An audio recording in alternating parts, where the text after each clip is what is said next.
ఇప్పుడు like cancer patients ఉన్నారు. వాళ్ళకి ఆటోమేటిక్‌గా ఊడిపోతూ ఉంటుంది. జుట్టు వాళ్ళు కీమోథెరపీస్, రేడియేషన్ అవి తీసుకునేటప్పుడు పోతూ ఉంటుంది కదా!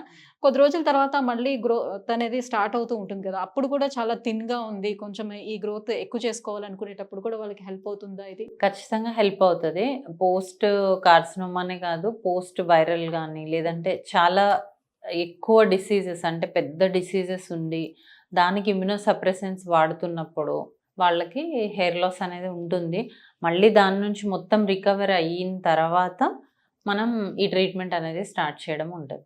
ఓకే. అలాంగ్ విత్ దట్ ఎలాగో రెస్పాన్స్ ఉండదు. మళ్ళీ వాళ్ళు ఆ డిసీజ్ నుంచి బయటపడ్డారు, నార్మల్ అయ్యారు, స్టెబిలైజ్ అయ్యారు. అప్పుడు మనం ఈ ట్రీట్మెంట్స్ చేసుకుంటే రిజల్ట్ ఉంటుంది. ఓకే. ఈ స్కాల్ప్ అలర్జీస్ ఉండేవాళ్ళు, లేకపోతే డాండ్రఫ్ ఇలాంటి ప్రాబ్లమ్స్ ఉండేవాళ్ళు. సో, అలాంటి వాళ్ళు చేయించుకుంటే ఏమన్నా ఫలితం ఉంటుందా? లేకపోతే దాన్ని ట్రీట్ చేసిన తర్వాతే దీన్ని స్టార్ట్ చేస్తారా? ఎట్లా ఉంటుంది? ఖచ్చితంగా డాండ్రఫ్ ఉన్నప్పుడు దాన్ని గూడా ట్రీట్ చేసుకోవాల్సి ఉంటుంది. నెక్స్ట్ మళ్ళీ ఇంకొకసారి డాండ్రఫ్ ట్రీట్మెంట్ ఎలా ఉంటదనేది ఒక వీడియో ఓకే. చేద్దాము. ఓకే. షూర్. డాండ్రఫ్ ట్రీట్ చేస్తూ ఇది గూడా చేయొచ్చు. ప్యారలెల్‌గా 2 పారలెల్‌గా ఒకటేసారి 2 చేయొచ్చు. చేసుకోవచ్చు. Yeah! Okay.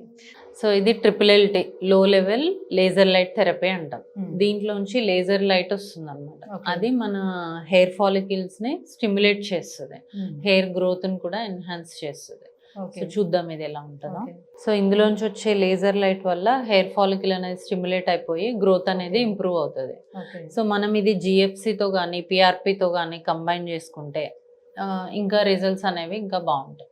Okay. Okay. So, ఇంతకుముందు మీరు చేసిన జీఎఫ్‌సి ట్రీట్మెంట్ తర్వాత ఎవ్రీ టైమ్ దీన్ని దీన్ని పెట్టాల్సుంటుందా? పెట్టాల్సుంటది. ఓకే.